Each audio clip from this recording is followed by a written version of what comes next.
नमस्कार, भारत समाचार का डिजिटल प्लेटफॉर्म आप दिख रहे हैं और मैं हूं आपके साथ प्रियव्रत दीक्षित। आज हम बात करने वाले हैं उत्तर प्रदेश की सरकार में, उत्तर प्रदेश की सियासत में अपनी ही सरकार से नाराज कुछ बीजेपी विधायकों की, जो अपनी ही पार्टी से नाराज हैं और साथ ही साथ गठबंधन से नाराज हैं। जी हाँ, इसमें सबसे पहला नाम अगर आता है तो नंदकिशोर गुर्जर का, गाजियाबाद के लोनी से विधायक हैं। और देखिए किस तरीके से आजकल अगर आपके सामने वो नजर आएंगे तो वो फटे कपड़ों में नजर आएंगे।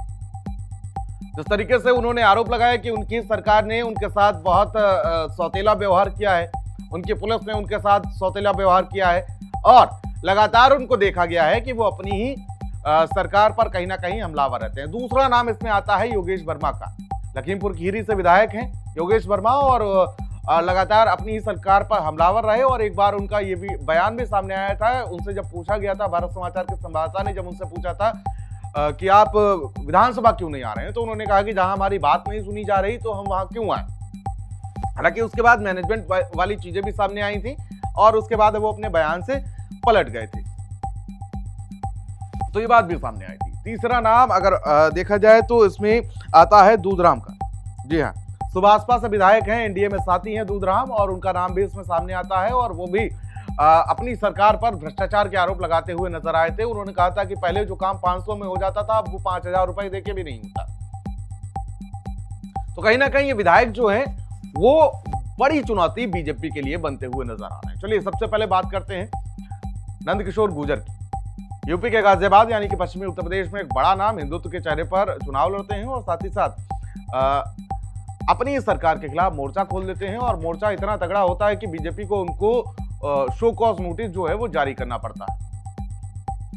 अगर देखा जाए तो इससे पहले उनका एक वीडियो सोशल मीडिया पर वायरल हुआ था। वो मंच पर बैठे हुए थे, केशव प्रसाद मौर्य का एक प्रोग्राम था और केशव प्रसाद मौर्य के प्रोग्राम में वो मंच पर बैठे हुए थे फटे कपड़ों में।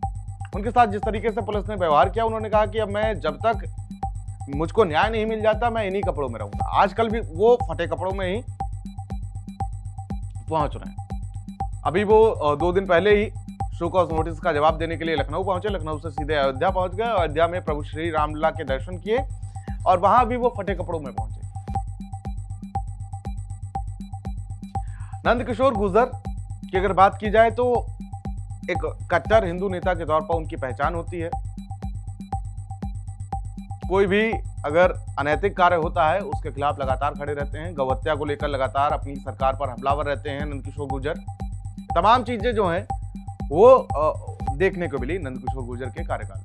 साथ ही उन्होंने एक बड़ा आरोप लगा दिया कि उनकी हत्या की साजिश रची जा रही है। उनकी सरकार के कुछ लोग हत्या की साजिश रच रहे हैं, ये आरोप उन्होंने लगा दिया साफ तौर पर। चलिए अब बात कर लेते हैं योगेश वर्मा की। थप्पड़ कांड तो आपको याद ही होगा, किस तरीके से बीजेपी 2 धड़ों में बढ़ती हुई नजर आई थी। हालांकि उसके बाद जो दूसरा पक्ष था उसको निष्कासित कर दिया गया था।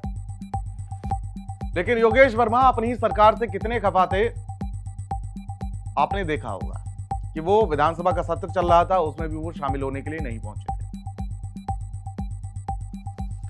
और उसके बाद उन्होंने कहा कि जब हमारी ही बात नहीं सुनी जा रही तो आखिर हम जनता की बात कैसे उठा पाएंगे, ये उन्होंने एक बड़ा बयान दिया।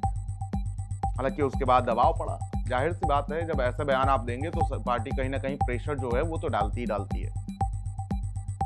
तो उसके बाद दबाव पड़ा तो अगले दिन विधानसभा में हाजिर हो गए थे योगेश वर्मा। लेकिन अभी भी अंदरूनी कलह जो है वो कहीं ना कहीं उनको खाई जा रही है। अंदर से वो जो थप्पड़ कांड वाला मामला था वो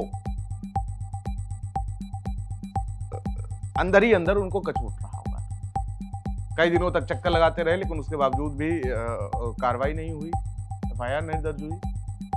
अपनी सरकार में योगेश वर्मा को कहीं ना कहीं एक खलसा गया कि भाई अपनी सरकार में उनका ये हाल है तो दूसरे का क्या हाल होगा। चलिए अब बात कर लेते हैं सुभाषपा के विधायक दूधराम की। बस्ती से विधायक हैं दूधराम और उन्होंने अपनी सरकार के ऊपर बड़ा आरोप लगा दिया। उन्होंने कहा कि सरकार में भ्रष्टाचार बहुत हो रहा है।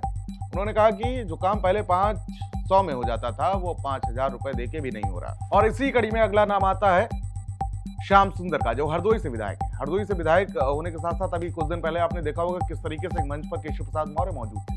केशव प्रसाद मौर्य उस कार्यक्रम का हिस्सा बनने के लिए पहुंचे थे और वहां पर देखा था कि कैसे श्याम सुंदर ने एक बयान दिया था और बयान देते हुए उन्होंने कहा था कि बाबा जी को दिल्ली भेज दीजिए, मतलब यहाँ से हटा दीजिए और केशव प्रसाद मौर्य जी को यूपी संभालने दीजिए। ये बयान उनका बड़ा वायरल हुआ था, सुर्खियों में आया था और उसके बाद से कई कयास लगाए जा रहे थे कि क्या बाबा जी से कुछ लोग संतुष्ट नहीं है। हालांकि ये पहला मौका नहीं है जब योगी आदित्यनाथ के सामने असहजता की स्थिति जो है वो पैदा हो गई हो। इससे पहले भी कई बार कई विधायक उनके खिलाफ मोर्चा खोल चुके हैं।